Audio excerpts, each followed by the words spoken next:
Welcome back, everyone, to Aspire to Lead, where we will be discussing the visions, inspirations, and experiences from top educational leaders. My name is Joshua Stamper, and you can connect with me on Twitter or on Instagram at Joshua_Stamper.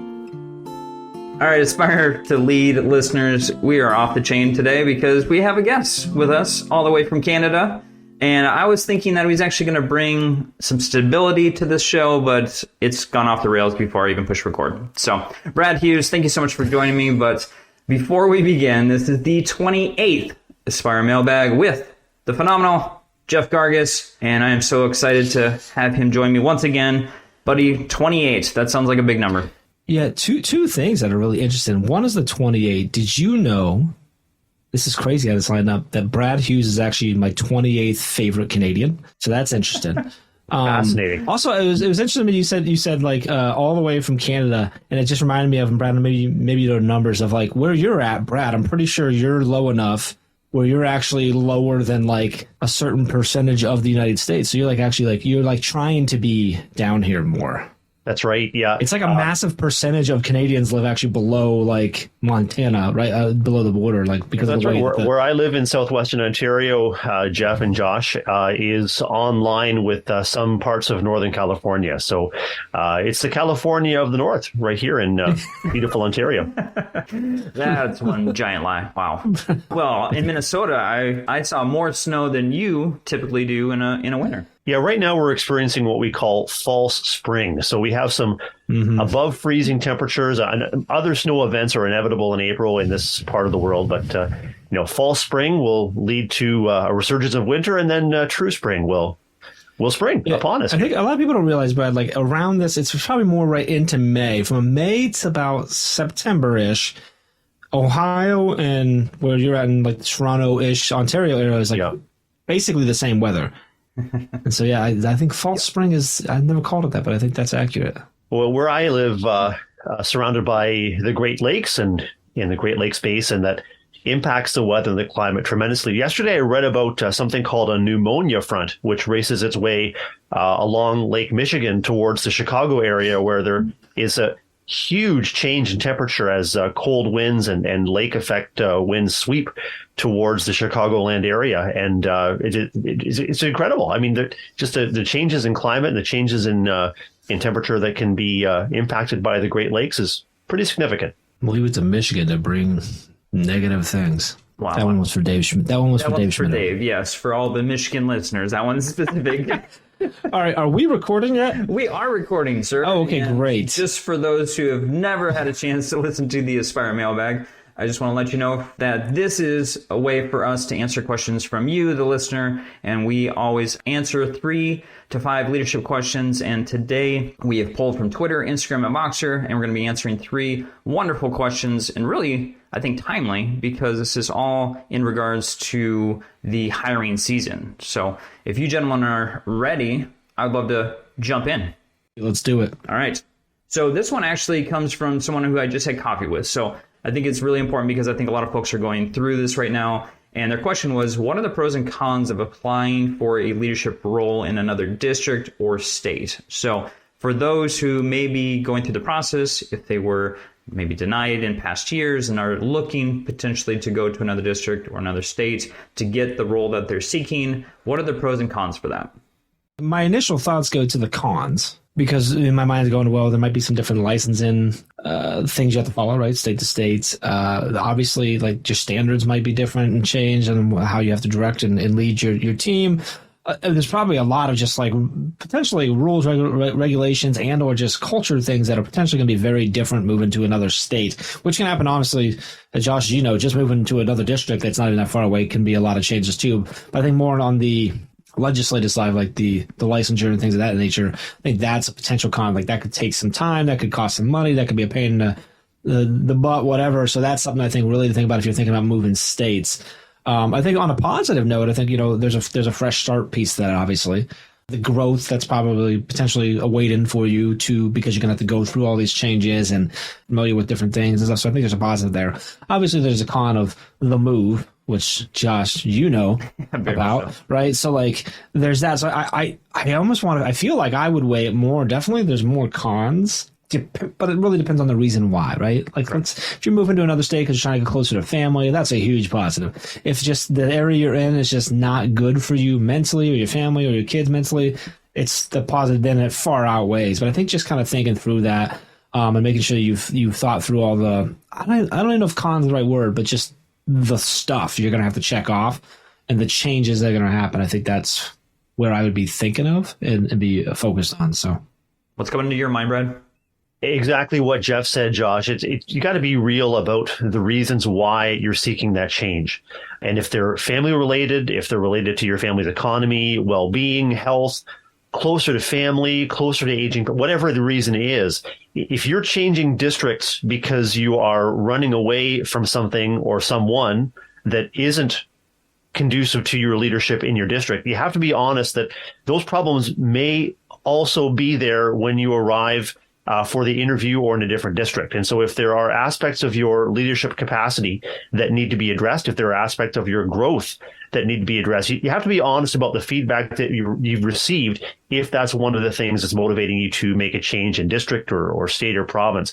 Each of us is in a process of continual growth, and often the environment will bring out the very best, but sometimes the very worst or the very most challenging things we've experienced can be attributed in some ways to the people and the places that we are called to serve. So just be real with yourself and maybe just get the insight of loved ones, the people that know you best, and who can give you sort of a third party perspective on sort of the growth that you need to be addressing, but also just to get real about the reasons you're seeking the change. And then the positive there is if you have an opportunity to reframe those needs and those perspectives and those priorities to a hiring team, there may be a way that you can leverage the growth that you are attempting to achieve along with the move to helping a hiring team understand why you might be a great fit for the opportunity. Yeah, and I've done both. So I've moved state to state in regards to teaching, and yeah, I'm with Jeff. There are a lot of steps to jump through all those different hoops to make sure that you're compliant with state standards and licensure and whatnot. And then I've also done the switch districts, and someone, when I was having coffee, the conversation was, well, you move districts to move up into your role. And I had to stop them. I'm like, no, that may be the perception, but that's not what the reality was, right? So the mental health aspect, the closer to family, being able to leave at lunch and go have lunch with my kids, and I did not move up. And in fact, I didn't. No, you made a lateral move, didn't you? Right? Yeah. Right. Yeah. So that was more about my family, my well-being, being in my community. That wasn't about moving up. Because if that was about moving up, I wouldn't have made the switch because I had already built relationships. I already had plenty of things that I was involved in with different committees and trying to move up and going through that process in my district prior. So if that was the case, then I would have stayed where I was. That wasn't to move up. So, I mean, if you're making a lateral move to district, you're starting over. You're having to make a name for yourself. And so that process for me I was back to ground zero.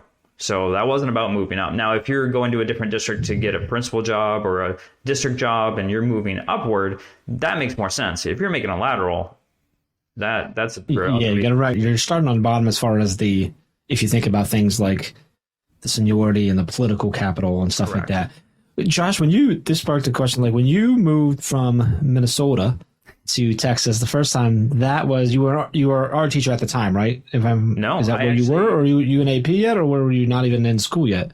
So I had just got my licensure. Okay. The economy was terrible in Minnesota. There was very little jobs out there. I was going to have to take. So you moved just for the opportunity because there was Literally more for the opportunity. Gotcha. Yeah. Okay. So we had family down here in Texas, so that was a component also. But the economy was so much better here. In fact, when we flew down here, I had 9 interviews immediately as soon as I got off the plane. Where in Minnesota that wasn't the case. So it was just a very different landscape as far as the opportunity. And so I got a job the same day. It was really, really fast. It was crazy. And so, yeah, it changed the trajectory of our family. And obviously we're still here, not for too much longer, but, we've been here for 15 years and, I've thankfully been able to move up in the ranks over the years. But yeah, that was because of opportunity, not because I initially wanted to move to Texas. Gotcha. And it just goes to show, Brad, that they'll literally just hire anyone off the plane. Anyone at all. Anyone at all. Are you upright? Do you inhale and exhale? That's it. Those are the two crucial job requirements. In 2014, Texas passed the Stamper Act, which was that you literally didn't need qualifications; you just had to show up. But now they're kicking me out. I got to go to Colorado. Now they're kicking you out. In Colorado, the Stamper Act revised awaits you. I can't wait. This podcast is a proud member of the Teach Better Podcast Network. Better today, better tomorrow, and the podcast to get you there. You can find out more at teachbetter.com/podcasts. Now let's get back to the episode. All right, boys, you ready for question number 2? I think it's important we move on, yes. It's going downhill quickly. All right, so Bobby French just actually asked this question on the Admin Mastermind Boxer group. And so I wanted to lay it up here because I think it's important. She's asking, do you bring artifacts to provide at an interview? And I have been on the other side of the table where folks have brought artifacts and some that have not. I'm curious what your perspective on this is. The first thing that comes to mind for me, Jeff and Josh, is bring the artifacts, but don't bring them with the intention of using them unless it serves to illustrate or unless it serves to support the interview structure that the superintendent or the hiring team has in mind. And I've been on both sides too. I've brought artifacts to teaching interviews, but never to an admin interview before. And I've also sat across the table from applicants that want to expand on their artifacts, but actually haven't successfully demonstrated up to that point that they are fully engaged with the interview process. And really the interview team and the district, they own that process, and they have the things that they want to learn about you through that process. And there are certainly legislative and other procedural things that have to be respected and honored. So I'd say by all means, bring the photos, bring the letters, but more importantly, bring yourself, allow the structure to, leverage the structure and the opportunity to let the hiring team know how valuable you will be in that district. And if you have the opportunity to use artifacts, and I would say briefly, and use them in a really discerning fashion to illustrate or to highlight or to punctuate a point that you're making. But I would not recommend that candidates bring artifacts with the mindset that I'm not leaving this interview until I've had a chance to go through this photo album or this reel on my phone with you. Just respect the process and use those artifacts if they would serve in the moment, briefly and discerningly, to support what you're saying. What's your ideas off that, Jeff? No, I think I agree with that. I think you said it better than I probably would have said it, which was the idea of go ahead and bring them, but don't bring a presentation. And I think the way you said it, Brad, is actually the better way of saying that is don't bring them with the intent of necessarily using them or even the desire to use them, but bring them, if you have them, bring them in case, right? It's just in case, right? Now, in any of the hiring that I've done in any of the different industries I've worked in, I don't even look at cover letters or resumes because I just want to have a conversation with the person. I did have someone who showed up with this was back when I was in the restaurant industry, and it was with their history of improving numbers and all that stuff, and I'm like, great, but can I work with you on a day-to-day basis? You're here because you at least have the qualifications on paper that got you through and got you in the door. Now it's can we actually work together? Are you going to fit into with this team? Are you going to bring value as a person to this community that we're in, whether that's a building, a district, a community, an organization, whatever. And so I think the way Brad said it is exactly where we go. Bring what you have so that you have it, but don't come ready to present. Don't bring in a slide deck. Nope.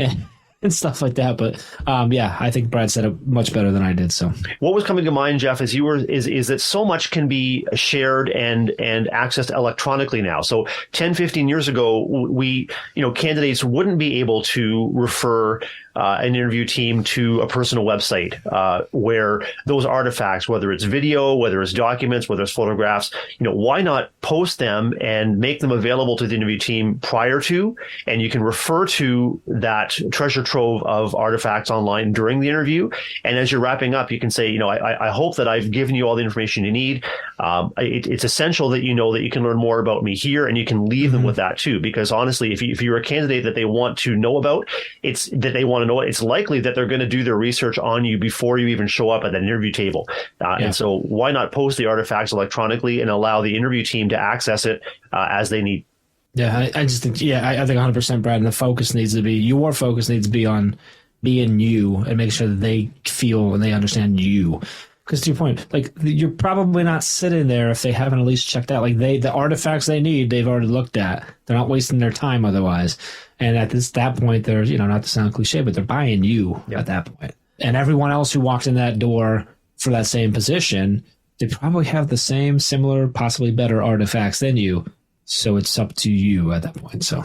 And at the end of each interview, they often give a candidate an opportunity to ask or elaborate on anything and circle back. And that's where you can say, is there anything more that you'd like to know about me? Would you like me to dig deeper on anything further that I've offered? Or is there evidence of what I've contributed that you would like to dig deeper at this time? Or could I make sure that you have an opportunity? Josh, I'm wondering what's coming to mind for you about that, about artifacts. Yeah, so actually I was thinking about what Jeff was talking about with the letters. I actually had someone text me yesterday, asking for a letter of recommendation. And I texted back, I said, sure, but did the district ask for that?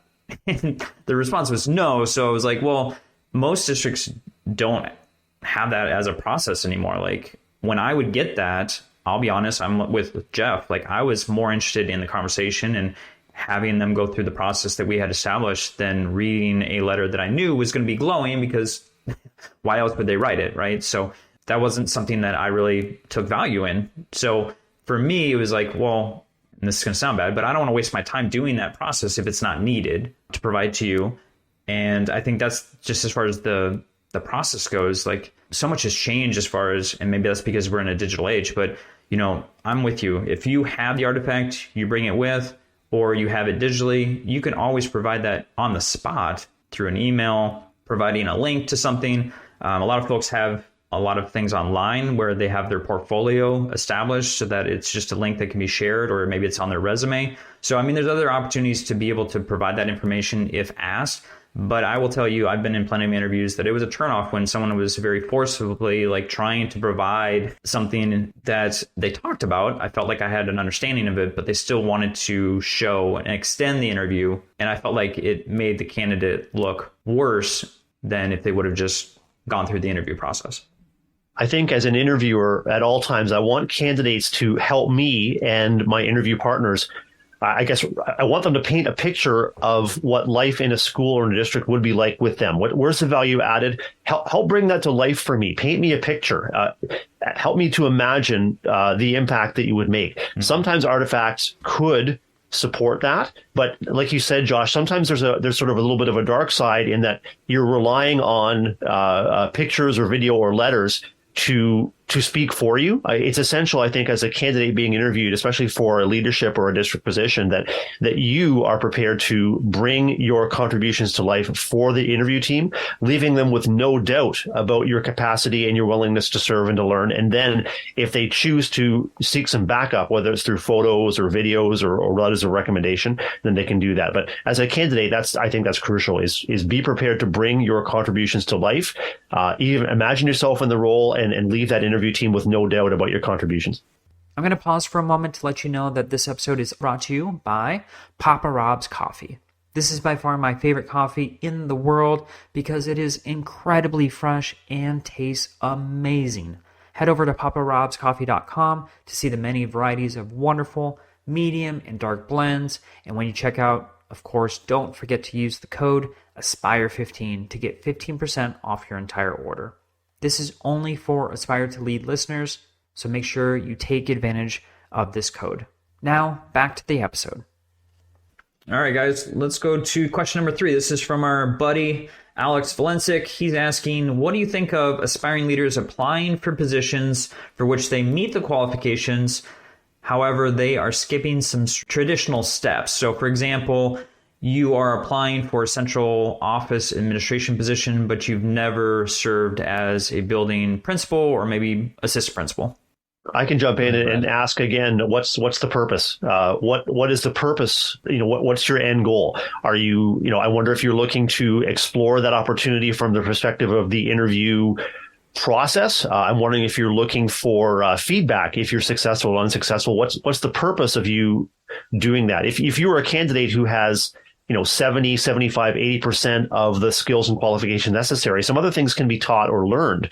But as well, maybe there is that authenticity that comes along with the experience that simply can't be learned. It has to be embodied before you meet that position. So, Jeff, what's coming to mind for you? That's what comes to mind for me is what's the purpose of skipping those steps?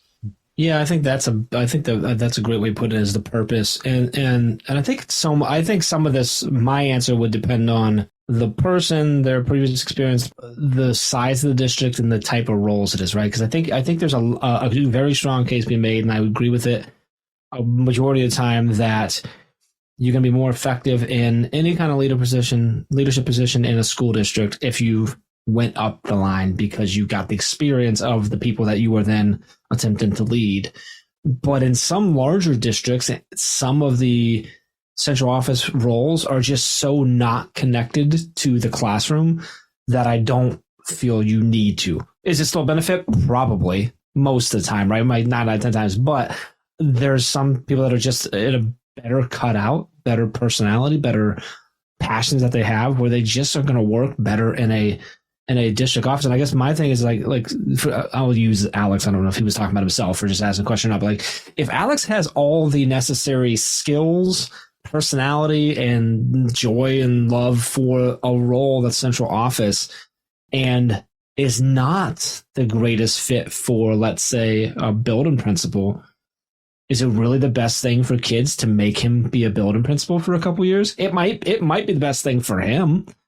And as a teacher, it might be the best thing for me to know that he's went through there and he knows how to run a building, or as a principal who's going to be led by him, like, I might need him. But like, is it really, like, if Alex is maybe not going to be the best principal, is it really a good idea to make him like, you got to do 3 years there and like not lead our building super well so that you can go to this position that we actually feel like you would do really well? And so I think there's a balance there, right? Like, I think there's definitely an advantage to going up through the different positions and getting that experience. I think that's, a great thing to do. But I think it really is so situational, in my opinion. And I think there's a lot to that question. And then I think if you're in a smaller district, in my experience of working with districts, the smaller the district, the more connected. The higher up you go, you're still more connected, if that makes sense, right? Because you're playing different roles. You don't have all the different positions and roles because you don't have as many people, because you don't have the budget, whatever. So, like, in that case, I think the smaller, like, it's even more so because you're so much more connected. Mm-hmm. But in a big district, there's a lot, like a large district, there's a lot of central roles that really, I don't know that the understanding the classroom and understanding the building level is necessarily going to help you do your job, as long as you have other people that can inform you of that and be that vocal advocate for those other roles that you haven't experienced. But I think, so again, I think it's so situational. I think it's tough to say one way or another. I've seen a lot of success in that. Like, for instance, Todd Nasolny, he was a teacher and then he was a building principal. He never had to go through an instructional coach or a dean of students or an assistant principal. He was phenomenal, absolutely phenomenal. And I know that some teachers may be like, well, you didn't do those other roles before. How can you be successful as a principal? And I've only worked in really, really large districts, as you both know. There was a professional development coordinator. She had never been an assistant principal. She'd never been a principal. And she didn't get the clout from the administrators to say, oh, you can't do your job because you've never been in our role, which is completely unfair, because she did a phenomenal job in her role and she had all the qualifications and she did a fantastic job year in and year out. However, behind the scenes, people still were talking about how the fact that, oh, she skipped steps. But to Jeff's point, that doesn't mean she can't do the job. She didn't need those roles, and she didn't need to fill them and potentially be unsuccessful with them, or know that she had 1 foot in and 1 foot out to get to the role that she was eventually going to get. So why do we feel like we need to have these steps in place if, in fact, she's qualified for that? Well, I think, Josh, what I heard in my head was, how can you tell me how to do my job if you've never done it? Correct. And I think the key pieces are like, well, that's not their job. Nope. So Brad's job as a building administrator is not to tell his teachers what to do. It's to play his role in the role of educating students. I think that's a huge shift that has to happen all around in general. If one is when you play your role, your job is not to tell the people below you how to do their job. It's to support them in their job by playing whatever role you do. I know you've heard me say many, many times here that like when I think about our team, like no one works for me. We work together. I don't like tell anyone how to do their job. I offer support when needed or direction as needed or when requested. But like, so I think that's the separation, because I think that this having to go through steps comes from two different places. One is my principal is telling me what to do, but he or she's never been in my room. So how can he or she tell me what to do? Well, that's not how that relationship's supposed to be. And then the other one is, I think because we've drilled it, and we talked about this on here before, Josh, that we've drilled it so much into teachers' heads that like you're supposed to go to the next steps. And so it's been drilled into their head that this is the linear thing. So when someone skips, you're like, well, wait a minute, I'm still trying to get to the next step. Like, how can we get the skip? And I think the huge thing the shift that has to happen is like, you're not supposed to want to go. If you're an amazing teacher and you have zero desire to do other stuff, you should be a teacher for life, like, because you're good at it. And if you enjoy it, if you want to do that, it should be because you want to do those other jobs. You want the experience, not because you're supposed to. I think it's those two things that get us in this mindset of like, well, you got to go through the ladder runs and get up there. And it's just not how it's supposed to go. Yeah, I think a lot of stellar teachers are absolutely encouraged to go into school leadership because, at least on the surface at that time, it's like, think of the impact you could make on instructional practices, on motivation, on relational skills that will ultimately impact a wider variety of kids across a number of school buildings or districts. That the challenge there is that once you're in that role, your instructional leadership ability to impact and influence instructional improvement and really, connection and great opportunities for kids, it also comes along with a whole package of administrative and supervisory tasks that honestly have to be addressed and can leave you kind of feeling, why am I here? What am I doing? And so the skipping the steps, that could all be between your ears. So if you have evidence that skipping the steps is impacting your credibility, that is impacting your ability to serve and to lead and to fulfill your responsibilities. If you've got evidence, then seek supervision and support about how to address it. If you've got evidence, have conversations with people that say, hey, is there a legitimacy gap here that you're revealing in your conversation? If you've got no evidence, just proceed. I mean, just proceed. Lead where you are, contribute what you can where you are, and leave the speculation and the misunderstanding about skipping steps, leave that between other people's ears, because once it's between your ears, then that just colors and clouds everything that you're attempting to do. Yep. And Brad, if I can just add to that, like the idea of like, oh, like you're such a good teacher, imagine how many people you could impact. I'm like, well, no, like being a good teacher is just a piece of that. There's also a really important part of, yeah, that's great, but are you a great communicator, leader of adults? Like there's a million other things that go into whether if you're a great teacher and you step into a different role, that doesn't actually mean that you're suddenly now going to impact other kids. It might actually be the opposite if you don't have those other skills and the desire to do those other things. Where if that's the case, like we need to make it's perfectly okay if you go, no, I don't have the desire. I'm going to keep impacting these kids at a level that only I can do and as best as I possibly can do. Just because you move into a role where you talk to other teachers doesn't mean that you're suddenly now going to change it's just not. Some people are really good at that. Some people, it's just not their forte. Some people love doing that. Some people really don't. And so I think you're right, Brad. It's so much between the ears and understand. I'll go back to what you pulled up in the other two questions, Brad. Is what's the purpose? What's the purpose for your desire of making the jump? Yeah. It doesn't always translate. That's for sure. Jeff, this is an important question. I'm going to throw it your way. What's going on with the Teach Better team? Jeez. What are we doing? Well, we're doing a conference, so that's going on. We are? Yeah, we're doing the Teach Better conference in October. TeachBetterConference.com for all that. I don't know when this episode's coming out, but we'll probably have either started or be very quick soon to start announcing keynotes and other special guests that are coming. So that's coming soon. Early bird pricing is still going on right now, so tickets registration is the cheapest that it's going to be. Got some live streams and stuff coming up announcing those our speakers and celebrating with them. What else is going on? Admin Mastermind every Tuesday morning. Oh yeah, you mentioned that earlier about I think it was Bobby that brought it up, right? Admin Mastermind, the Voxer group. So teachbetter.com/admin mastermind. Is it just mastermind? It's on there. I should know that. It's terrible I don't know that. So that's, yes, get in there. What else we got going on? Those are the big ones. Wednesday wake up every Wednesday morning at 7 a.m. Eastern time, and the Sunday warm up every Sunday evening at 8 p.m.